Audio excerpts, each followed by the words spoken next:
Saya mengucapkan selamat tahun baru kepada teman-teman CLCC semua yang merayakannya. Karena dulu teman-teman saya ada saudara yang mereka tidak mau merayakan tahun baru. Karena tahun baru bagi mereka adalah bayar uang kos baru, bayar uang sewa rumah baru, dan mereka kalau bisa menolak, nggak ada tahun baru. Tapi saya percaya di sini nih, di CLCC, nggak ada yang seperti itu, amin. Kita semua antusias, kita semua semangat untuk menyambut tahun baru ini, amin saudara? Amin, nggak ada yang amin, nggak apa-apa. Belum panas. Nah saudara, biasanya seperti kemarin yang Christian bilang, setiap tahun baru akan ada resolusi baru, betul ya? Dan kebanyakan biasanya katanya resolusinya adalah badan ingin lebih kurus sekian kilo, gaya hidup lebih sehat. Dan itu sangat menyiksa, saya kasih tahu sangat menyiksa. Tapi jangan khawatir, itu hanya berlaku 25 hari ke depan. Karena selanjutnya kita akan lupa dan kita akan bebas lagi, amin? Nah ini baru amin. Saudara, dan resolusi biasanya sangat bergantung kepada apa pandangan kita terhadap diri kita. Kalau kita merasa diri kita ini orang yang positif, berharga, biasanya resolusinya akan cukup hebat, saudara. Cita-citanya besar. Tapi kalau kita merasa bahwa diri kita ini orang yang kurang, gagal lah, bodoh lah, dan lain sebagainya. Mungkin karena kita waktu kecil, orang tua kita kadang-kadang bilang gitu ya, si bodoh, gak bisa apa-apa kamu mah, semua gagal, masih sama papi. Dan itu membentuk diri kita. Sehingga biasanya kita boro-boro bikin resolusi. Biasanya kita akan merasa, percuma lah, saya ini kok gagal. Gitu ya. Nah, kita perlu tahu sebetulnya, hari ini kita melihat satu tema, kami adalah anak Allah. Alkitab bilang, bahwa kita sebetulnya bukan orang yang tidak berharga. Tapi kita ini adalah anak-anak Allah. Ya, kita akan pelajari itu, kita menjadi dasar buat kita menghadapi tahun 2025 ini. Judul khotbah hari ini adalah Adoption for Mission. Kita diadopsi jadi anak Allah untuk sebuah misi. Apakah itu kita akan lihat? Karena ayat firman Tuhan bilang gini saudara. Yohanes 1 ayat 10 sampai 13. Saya baca 12 ya biar cepat. Tapi semua orang yang menerimanya diberinya kuasa supaya menjadi anak-anak Allah. Katakan sama-sama, anak-anak. Saya lagi, anak-anak Allah. Berarti siapa kita yang menerima Tuhan? Kita adalah anak-anak Allah. Itulah status kita. Itulah diri kita, anak-anak Allah. Bukan anak-anak sembarangan, saudara. Yaitu mereka yang percaya dalam namanya. Menjadi anak biasanya melalui dua hal ini. Yaitu kelahiran dan adopsi. Demikian juga Alkitab menggambarkan kalau kita mau menjadi anak-anak Allah, ada dua proses ini, digambarkan dua ini. Biasanya kalau nggak melalui kelahiran baru, Alkitab menggambarkan melalui adopsi. Tapi hari ini saya ingin lebih fokus ke adopsi. Karena kalau dua-duanya dibahas tentu akan panjang sekali. Ya. Nah, sebelum kita membahas adopsi ini, saya ingin buka dengan satu cerita. Yaitu cerita ini di tahun, sebetulnya tahunnya 1854, itu mungkin salah saya. 1854, kisah seorang anak yatim piatu yang bernama Lee Neiling. Jadi di tahun itu katanya banyak sekali yatim piatu. Ratusan ribu di Amerika itu mereka yatim piatu. Karena korban perang, atau karena orang tua mereka yang kecanduan. Dan Lee bersama dua saudaranya, berarti dia ada tiga. Berarti bersama dua saudaranya ini, papahnya itu kehilangan pekerjaan. Mamahnya meninggal, papahnya kehilangan pekerjaan. Dan tidak bisa lagi membiayai kehidupan Lee bersama saudaranya. Akhirnya dia dititipkan di rumah panti asuhan itu. Dan orphan train, saudara. Mungkin jadi bikin buku juga, nah ini sangat terkenal cerita ini. Artinya adalah kereta api yang membawa ratusan anak-anak yatim piatu dari New York City ke beberapa kota di Amerika. Tujuannya apa? Supaya mereka mempunyai anak adopsi, mempunyai orang tua adopsi.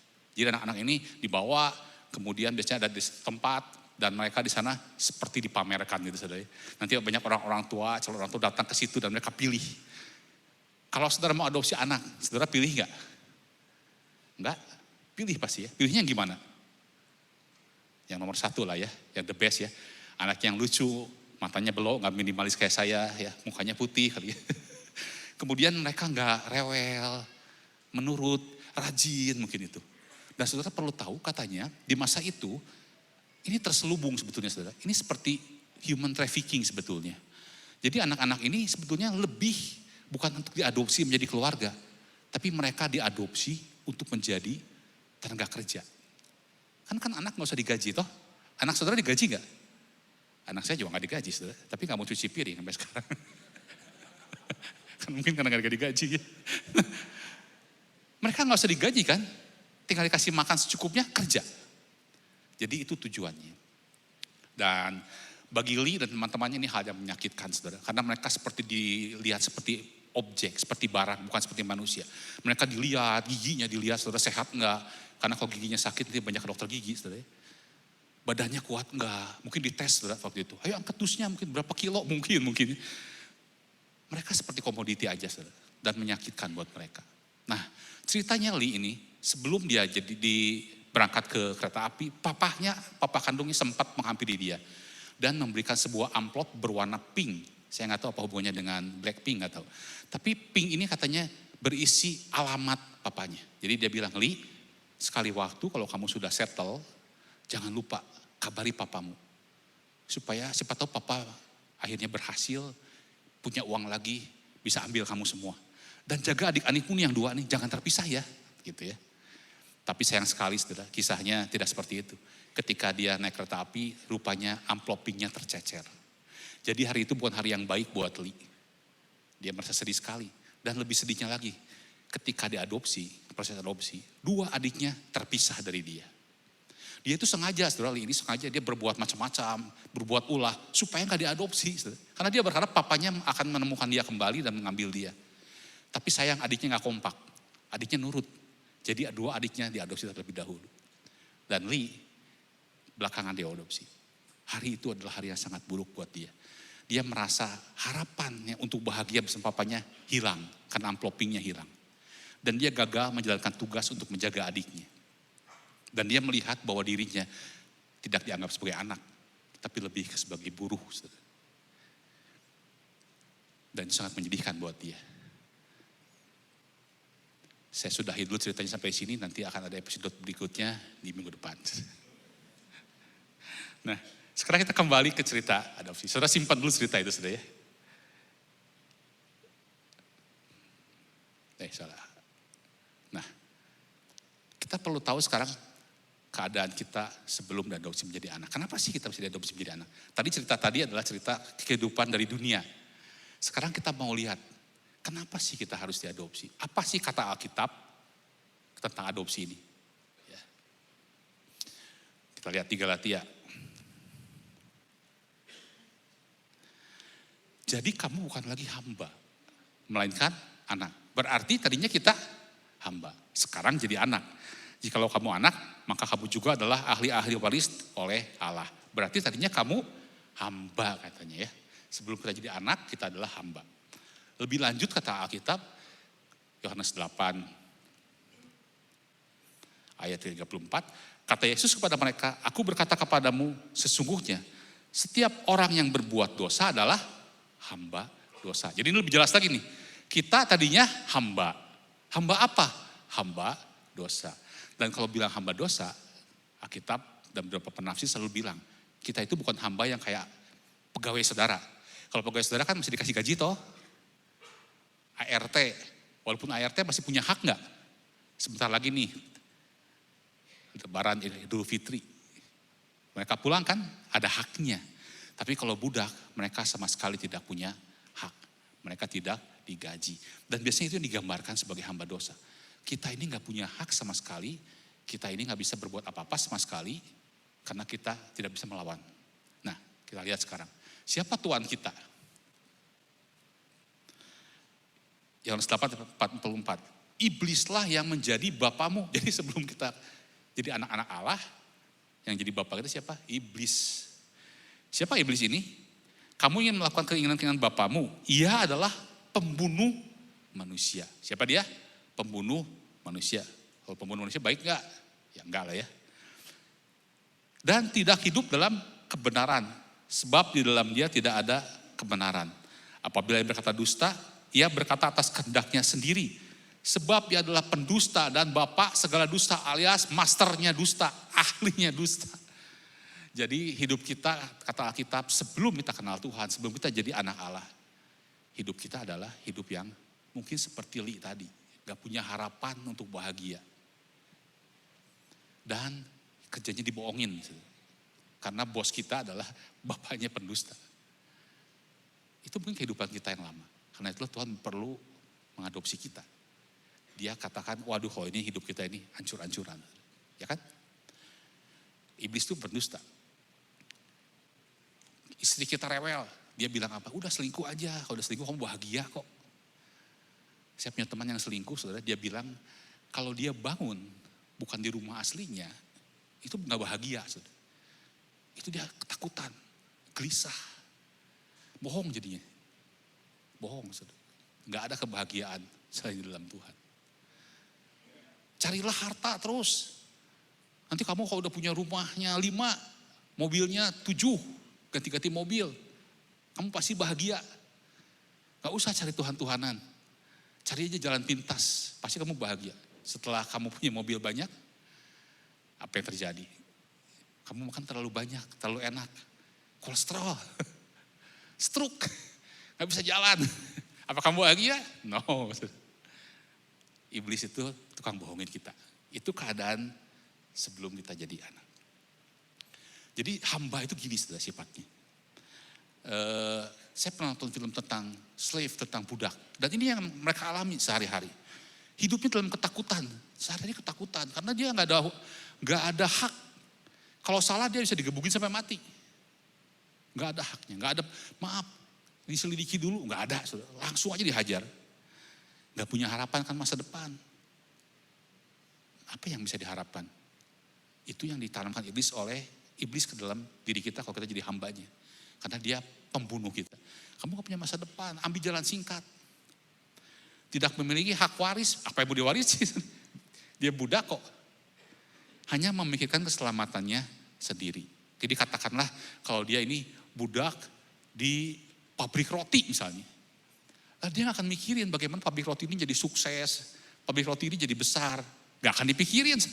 Yang dipikirin selamat diri dulu sendiri. Hari ini pokoknya saya kerja dengan baik, ngadon dengan baik, jangan salah, jangan tumpah. Udah itu selamat. Pendek. Jadi kalau kita punya mental seperti hamba, ya resolusi kita pendek-pendek. Selamat sendiri aja. Badan pengen kurus, udah itu aja gitu. Padahal banyak hal yang kita bisa cari.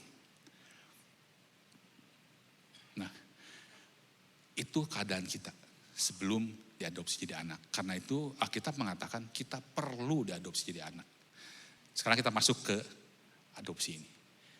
Kita akan belajar dari Efesus 1 ayat 3 sampai 6. Cukup panjang ya, kita gali satu persatu. Kita baca bergantian aja ya, supaya adil. Saya yang genap, Bapak Ibu yang ganjil. Tapi bukan berarti Bapak Ibu ganjil ya. Nanti saya yang ganjil aja deh, daripada jadi urusan. Saya yang ganjil, Bapak Ibu yang genap. Ya, jadi saya akan mulai terlebih dahulu. Efesus 1 ayat 3 sampai 6. Terpujilah Allah dan Bapa Tuhan kita, Yesus Kristus, yang dalam Kristus telah mengaruniakan kepada kita segala berkat rohani dalam surga. Ayat 4.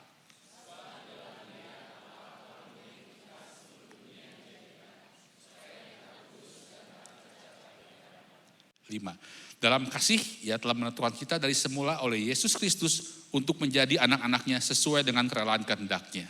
6.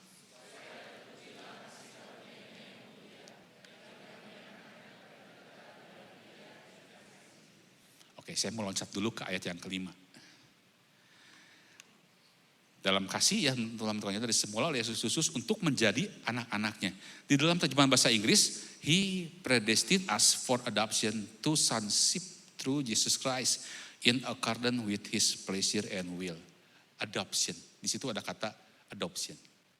Nah, jadi Alkitab menggambarkan selain melalui kelahiran baru, untuk menjadi anak Allah adalah melalui adopsi. Apa itu adopsi? Adopsi itu adalah mengangkat anak orang lain secara sah menjadi anak sendiri. Jadi ingat saudara ya, kita mengangkat anak orang lain. Gak bisa anak sendiri diadopsi, gak bisa. Anak orang lain diadopsi. Jangan juga labubu, kata Kristen itu dilarang. Anak orang lain. Dan ada legalnya saudara, ada proses hukumnya. Menjadi sah. Jadi kalau saudara cuma mengambil anak, kemudian saudara dibawa ke rumah Anda besarin, Anda kasih makan, tapi nggak ada legalnya, itu bukan adopsi. Karena sebetulnya si anak nggak punya jaminan. Tapi kalau adopsi, anak itu punya jaminan secara hukum. Ya, jadi itu adopsi ya, saudara bisa tahu. Tapi saudara perlu tahu bahwa Efesus ditulis di zaman budaya Romawi. Jadi agak sedikit berbeda. Kalau saya lihat saudara, agak sedikit berbeda adopsi yang dimaksud dengan kita hari ini dengan adopsi Romawi. Nah, di Romawi, adopsi adalah hal yang biasa dilakukan. Tujuannya apa? Meneruskan silsilah keluarga. Jadi kalau ada keluarga yang gak punya anak misalnya, dia akan mengadopsi untuk supaya keluarganya bisa berlanjut terus. Atau meneruskan usaha keluarga. Ini unik. Jadi kalau orang Roma punya usaha, katakanlah pabrik roti tadi saudara, punya usaha. Dia punya anak, tapi anaknya bikin roti gagal terus. Dididik sedemikian rupa, gagal lagi. Bikin roti jadinya opak saudara, gak ngembang. Gak bisa ngembang. Dan akhirnya ketika mereka sudah tua dan mereka merasa putus asa, biasanya mereka memutuskan untuk mengadopsi anak, meneruskan usaha rotinya. Dan katanya yang diadopsi itu bukan lagi anak-anak umur 5 tahun, 6 tahun. Udah gak ada waktu kan? Jadi orang-orang dewasa yang dianggap mampu. Bahkan kadang-kadang orang itu umurnya lebih tua daripada si pengadopsi. Lucu saudara ya? Jadi panggil papa ke orang yang lebih muda. Saya dipanggil papa oleh Jimmy, misalnya agak aneh juga. Benar ya, saya manggil papa ke Jimmy berarti kan? Jadi yang mengadopsinya itu lebih muda, saudara. Yang diadopsinya lebih tua. Tapi itu berlaku umum di sana katanya. Nah, saya melihat berarti ada maksud Tuhan di situ. Ketika Paulus bilang gini, artinya orang-orang bisa ngerti. Siapapun bisa diadopsi oleh Tuhan berarti. Bukan hanya anak-anak kecil, saya udah tua nih, saya mau udah bangkotan, enggak, semua orang bisa gitu ya. Walaupun enggak selalu sama sih, tapi itu bisa menggambarkan. Nah, kemudian tujuannya adalah untuk menerima warisan. Lanjut ya. Sekarang apa sih yang biasanya dilakukan pada masa itu? Biasanya semua hutangnya dihapus. Karena mungkin toko roti tadi bisa aja ngebajak. Ini toko roti terus ya. Mungkin ada saingannya tukang roti yang punya pegawai, wah ini hebat nih. Saya adopsinya di anak deh. Tapi ketika ditawarin, kemudian tuannya bilang, tapi dia punya utang nih, kasbon. Dilunasi. Masuklah ke keluarga roti yang baru. Kemudian dia diganti dengan nama yang baru. Artinya statusnya mengikuti tuannya. Dan saya rasa ini juga yang dimaksud oleh Paulus dengan status buat orang yang terima Yesus menjadi anak-anaknya. Karena mungkin aja mereka itu merasa dirinya gak berarti. Ingat, iblis suka bohongin kita. Dari kecil tanamin kamu itu orang gagal, kamu itu gak berarti, kamu ini sampah. Dan ketika jadi anak Allah itu status diganti. Namanya diganti jadi anak Allah. Yang baru, yang punya harapan. Memiliki hak dan kewajiban yang sama dengan anak kandung. Anak haknya jadi sama. Kalau anak kandung punya hak pakai mobil misalnya, anak adopsi pun punya hak yang sama. Dan ya, Paulus menggambarkan bahwa itu yang dilakukan juga untuk orang Roma. Mungkin orang Roma merasa saya ini nomor 2 dibanding orang Yahudi. Mungkin saudara ya. Apakah kita bisa punya hak yang sama? Paulus menjamin hak yang sama. Karena adopsi Roma pun seperti itu. Apa haknya? Kita belajar di Alkitab bahwa kita ini bisa punya power, punya kuasa. Mengusir setan demi namaku. Membuat mujizat. Itu hak kita semua, full punya kita. Walaupun tadinya mungkin kita ini gak ada artinya.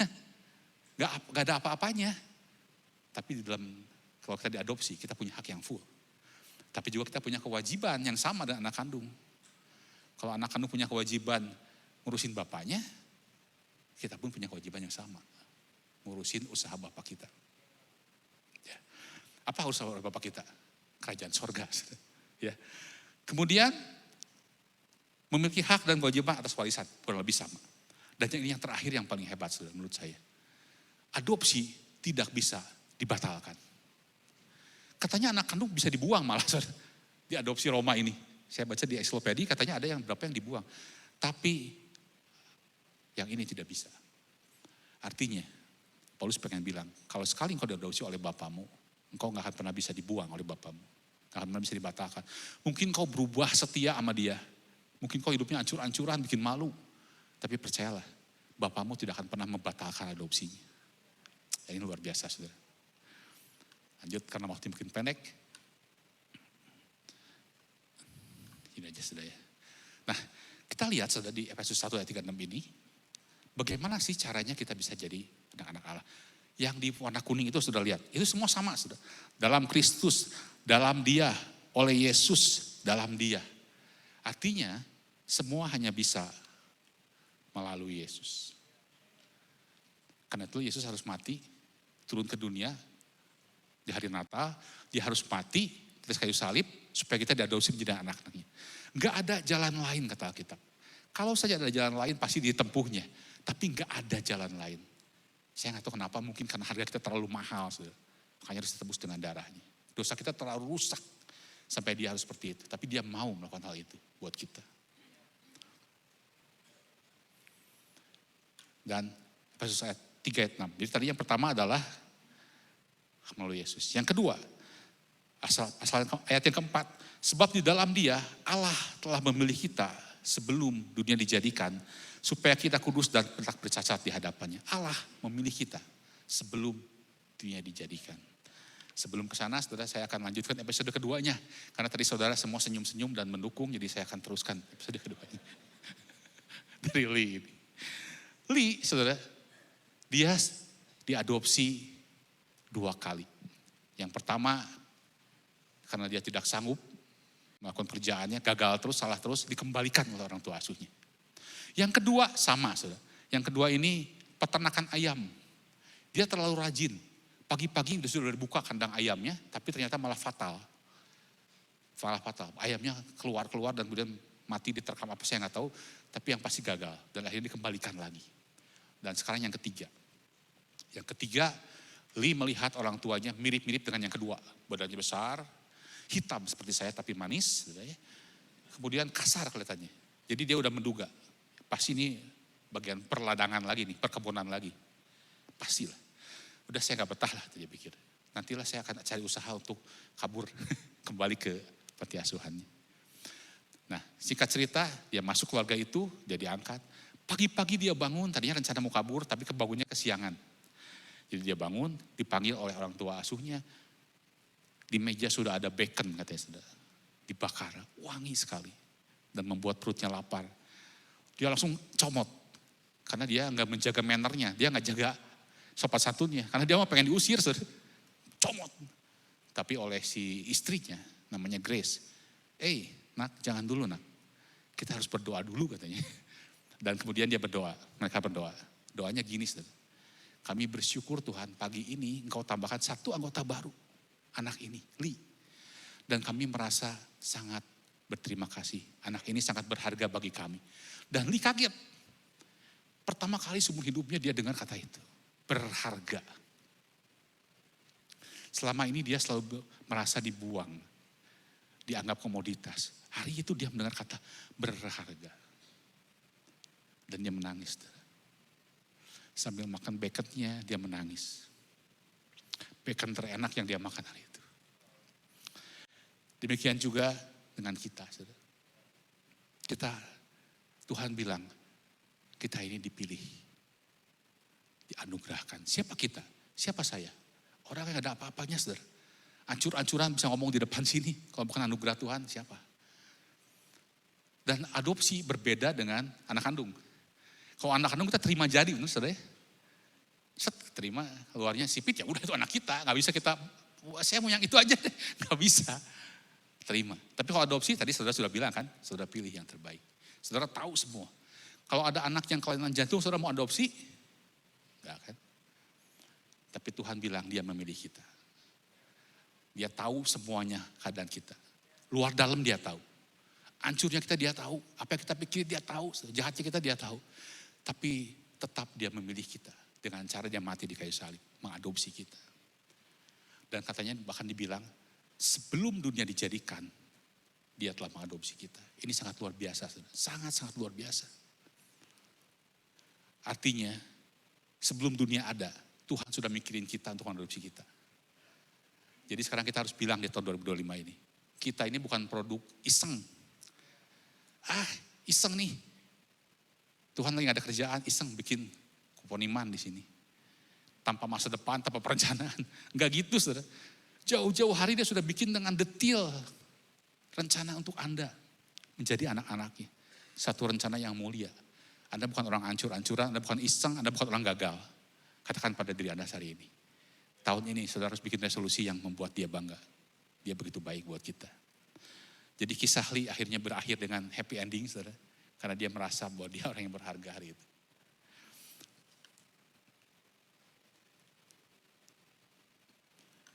Max Lucado berkata begini, you are loved by your maker not because you try to please him and succeed. Kamu ini bukan diangkat karena kamu bisa membahagiakan penciptamu. Atau kalau kamu gagal, boleh kamu minta maaf, kamu anak yang sopan dan Tuhan senang. Bukan, hanya satu. Dia ingin jadi bapamu. Saya dulu selalu tanya, Tuhan kenapa sih Tuhan mau pedulikan saya? Tuhan mau korbankan dirimu. Dia hanya jawab satu, karena aku mengasihi engkau, itu aja, hanya satu. Aku mengasihi engkau, itulah grace, itulah anugerah. Kasih yang gak layak diberikan sebenarnya buat saya, tapi diberikannya buat saya. Kita kabut saudara karena waktu sudah pendek. Hidup sebagai anak-anak Allah. Yang pertama, jangan hidup di dalam kekhawatiran. Matius 6 ayat 32. Sebab itu janganlah kamu khawatir dan berkata, apa yang akan kami makan, apa yang kami minum, apa yang akan kami pakai. Artinya kehidupan kita sehari-hari.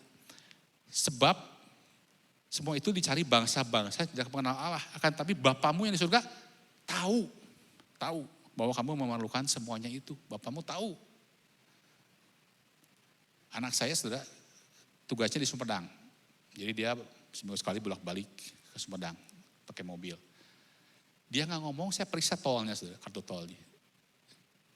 Karena saya tahu, jangan-jangan dia lupa ngisi, nggak bisa keluar tol. Soalnya di sini ada koyoyong saudara, teman home saya. Dan selalu ngomel kalau di tol ada orang yang macet saudara, karena tolnya kurang. Jadi saya nggak mau nanti anak saya ketemu koyoyong dan diomeli. Jadi saya izinkan. Saya aja bapak yang model gini tahu, nggak pernah tinggalin. Apalagi bapak kita yang di surga. Pasti dia tahu kebutuhan kita. Jadi jangan khawatir lagi.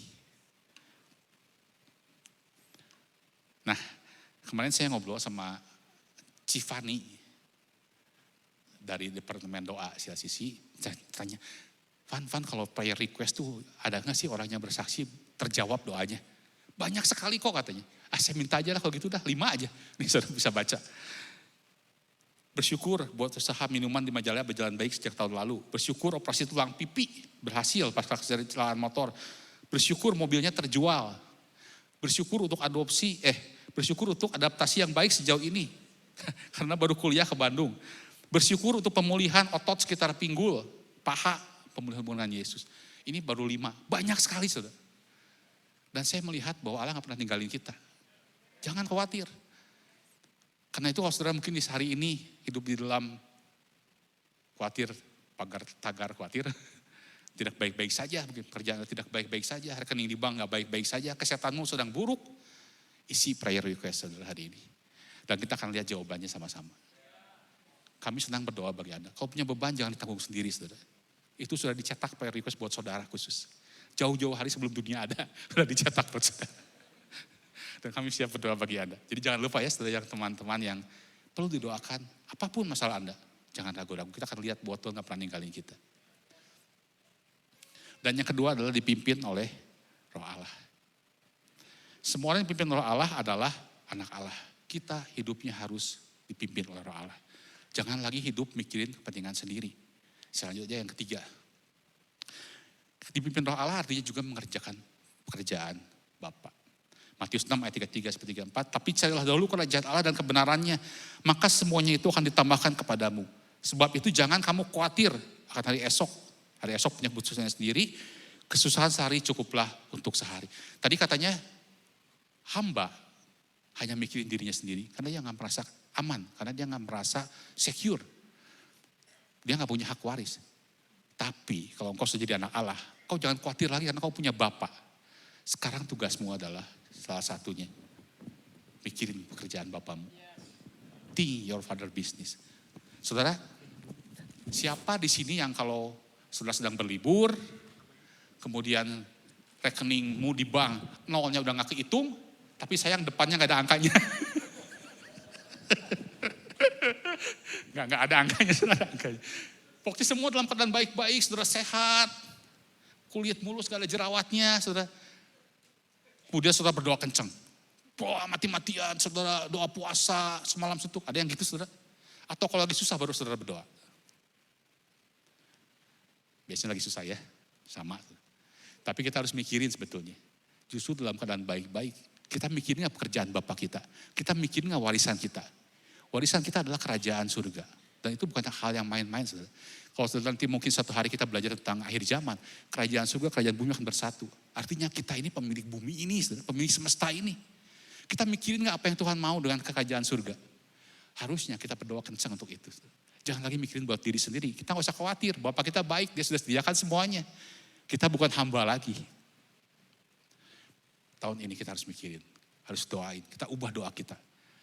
Bukan hanya selipkan, tapi utamakan sebetulnya. Apa yang Tuhan mau bagi kita kerjakan buat kerajaan.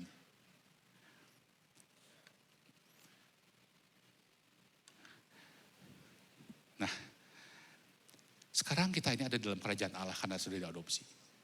Artinya, kita ada dalam sistem itu semua, saudara. Kita nggak ada lagi di yang biru itu tuh. Yang biru, sistem dunia. Kita udah nggak ada di situ. Kita udah pindah. Artinya, pekerjaan kita, pendidikan kita, keluarga kita, hobi kita, semuanya ada di dalam sistemnya kerajaan Allah. Nggak ada di luar situ, nggak ada.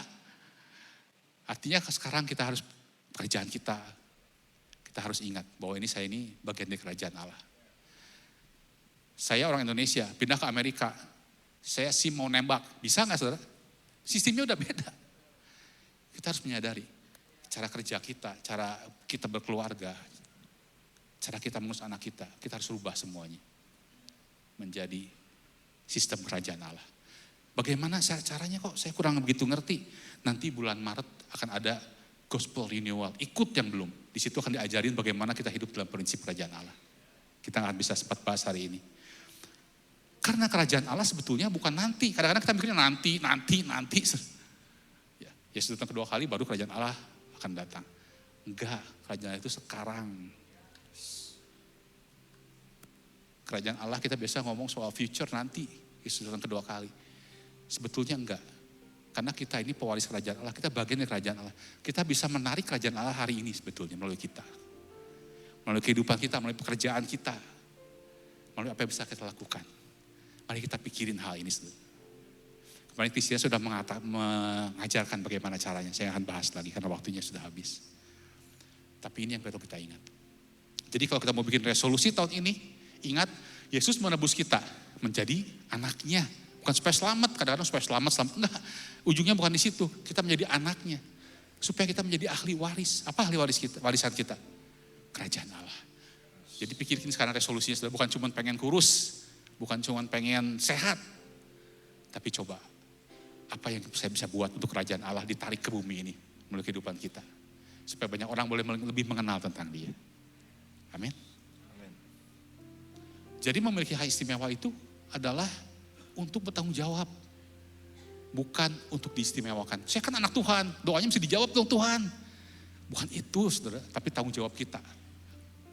Tanggung jawab kita. Itu yang harus dilakukan. Yang terakhir adalah episode 6, ini ujungnya. Supaya terpujilah kasih karunia yang mulia, yang dikaruniakannya kepada kita di dalam Dia yang dikasihinya. Ini tujuannya. Hidup kita ini memuliakan Dia. Anugerahnya bisa dimuliakan. Orang boleh melihat melalui kehidupan kita. Jangan lagi khawatirkan hidup kita. Marilah kita pikirin our father business, kerajaan Allah. Saya akan tutup dengan satu cerita. Saudara. Beberapa bulan yang lalu, papa mertua saya meninggal. Dan sebelum meninggal memang dia udah sakit lama. Saudara. Jadi ketika mungkin setahun terakhir dia udah melemah sekali dan matanya udah nggak bisa lihat dengan jelas. telinganya tidak bisa mendengar dengan jelas, jadi mungkin dia nggak bisa respon apa-apa lagi. Dan kakak istri saya ini pernah khawatir, karena mertua saya ini terima Yesus ya saudara, di akhir-akhir masa tuanya. Jadi ketika dia sakit barulah dia mulai terima Yesus. Nah, cicinya istri saya ini mulai khawatir ketika semuanya menurut. Gimana dia bisa memelihara imannya?